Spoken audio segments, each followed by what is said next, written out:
पितृपक्ष में जो भी इस कथा को सुनता है उसे पितरों को शांति और तृप्ति मिलती है और घर में सुख शांति और समृद्धि बनी रहती है। पितृदोष भी समाप्त होता है। श्री कृष्ण अब राजा बन गए थे। स्वाभाविक है कि राजकाज के लिए समय देना ही पड़ता है। स्वयं भगवान ही जिन्हें राजा के रूप में मिल गए हो, उनकी प्रसन्नता की कोई सीमा होगी। द्वारकावासी दिन भर उन्हें घेरे रहते। जो एक बार दर्शन कर लेता वो तो जाने का नाम ही नहीं लेता। बार बार आता। प्रभु मना कैसे करे और क्यों करे। ब्रज से दूर श्री कृष्ण हमेशा अकेलापन महसूस करते।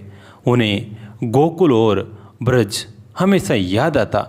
जिस भी ब्रजवासी के मन में अपने लल्ला से मिलने की तीव्र इच्छा होती, श्री कृष्ण उसे स्वप्न में दर्शन दे देते। स्वप्न में आते तो उलाहना मिलती। इतने दिनों से क्यों नहीं आए, यही सिलसिला था। भक्त और भगवान वैसे तो दूर दूर थे, फिर भी स्वप्न में ही दर्शन हो जाए तो ऐसे भाग्य को कोई कैसे न सराए। श्री कृष्ण से विरह से सबसे ज़्यादा व्याकुल तो राधा जी थी। राधा और कृष्ण मिलकर राधे कृष्ण होते थे, पर दोनों भौतिक रूप से दूर थे।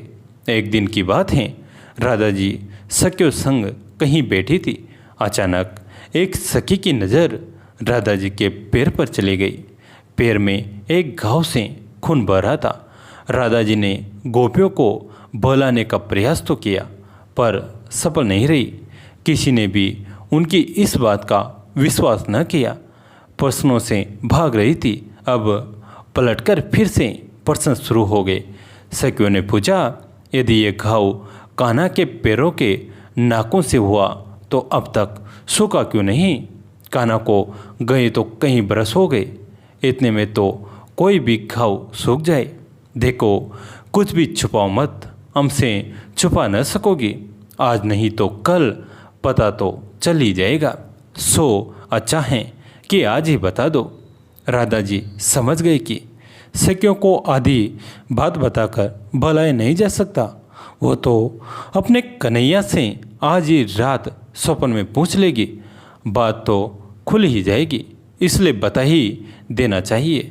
राधा जी बोली, घाव सूखता तो तब जब मैं इसे सूखने देती।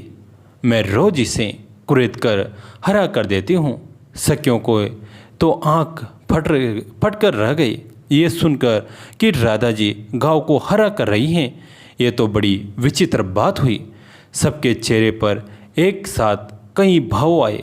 अब राधा जी से फिर से प्रश्नों की झड़ी लगने वाली थी।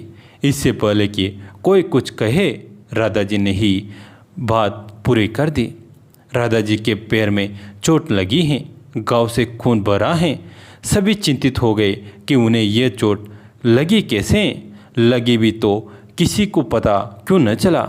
सबने राधा जी से पूछा कि यह चोट कैसे लगी। राधा जी ने बात टालनी चाहिए। अब यह तो इंसान प्रवृत्ति है।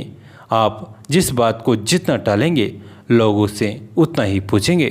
राधा जी ने कहा, एक पुराना घाव है, वैसे कोई खास बात नहीं है, चिंता न करो, सूख जाएगा। सखी ने पलट कर पूछ लिया, पुराना कैसे मानूं, इससे तो खून बह रहा है। यदि पुराना है तो अब तक सूखा क्यों नहीं। यह घाव कैसे लगा, कब लगा, क्या उपचार कर रही हो। जख्म नहीं भर रहा, कहीं कोई दूसरा रोग न हो जाए। एक के बाद एक राधा जी से सखियों ने प्रश्नों की झड़ी लगा दी। उन्हें क्या पता था, जिन राधा जी की कृपा से सबके घाव भरते हैं, उन्हें भरकर रोग भला क्या होगा। राधा जी समझ गई कि अगर उत्तर नहीं दिया तो यह प्रश्न प्रतिदिन होगा, इसलिए कुछ न कुछ कह के पीछा छुड़ा लिया जाए, उसी में भला है। राधा जी बोली, एक दिन मैंने खेल खेल में कन्हैया की बांसुरी छीन ली।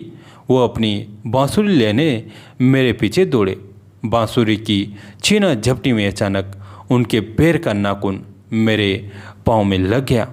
ये घाव उसी चोट से बना है। राधा जी थोड़े दुखी स्वर में बोली, कान्हा रोज सपने में आकर इस घाव का उपचार कर देते हैं। घाव के उपचार के लिए ही सही कन्हैया मेरे सपनों में आते तो हैं। अगर ये सो गया तो क्या पता वो सपने में भी आना छोड़ दे।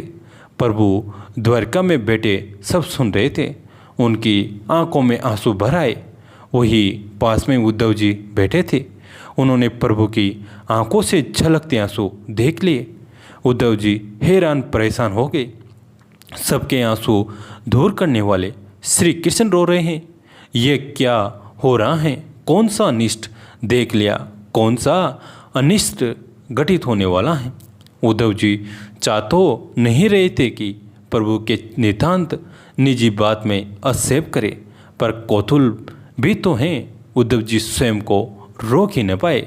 उन्होंने श्री कृष्ण से आंसू का कारण पूछ ही लिया। भगवान ने भी अपने सखा उद्धव से कुछ भी न छुपाया, सारी बात साफ साफ बता दी। उद्धव को यकीन न हुआ कि ब्रजवासी श्री कृष्ण से इतना प्रेम करते हैं। भगवान नित्य उन्हें सपने में जाते हैं, उनके बुलाने लेते हैं, उनका उपचार करते हैं। इतनी फुर्सत कहाँ है इन्हें? ये सब भाव उद्धव के मन में आ रहे थे। भगवान उद्धव की शंका ताड़ गए। उन्होंने उद्धव से कहा, उद्धव आप तो ब्रह्म ज्ञानी हैं, किसी को भी अपने वचन से संतुष्ट कर सकते हैं। मेरे जाने से पहले आप एक बार ब्रज हो आइए। ब्रजवासियों को अपनी वाणी से मेरी व्यवस्था के बारे में समझाकर शांत करिए, उसके बाद मैं जाऊंगा। उद्धव ब्रज गए। उन्हें गर्व था कि वो ज्ञानी हैं और किसी को भी अपनी बातों से समझा लेंगे। चिकनी चुपड़ी बातों से गोपियों को समझाने की कोशिश की। गोपियों ने इतनी खिंचाई की कि सारा ज्ञान धरा का धरा रह गया। गोपियों के मन भगवान के प्रति प्रेम देखकर वो स्तब्ध रह गए।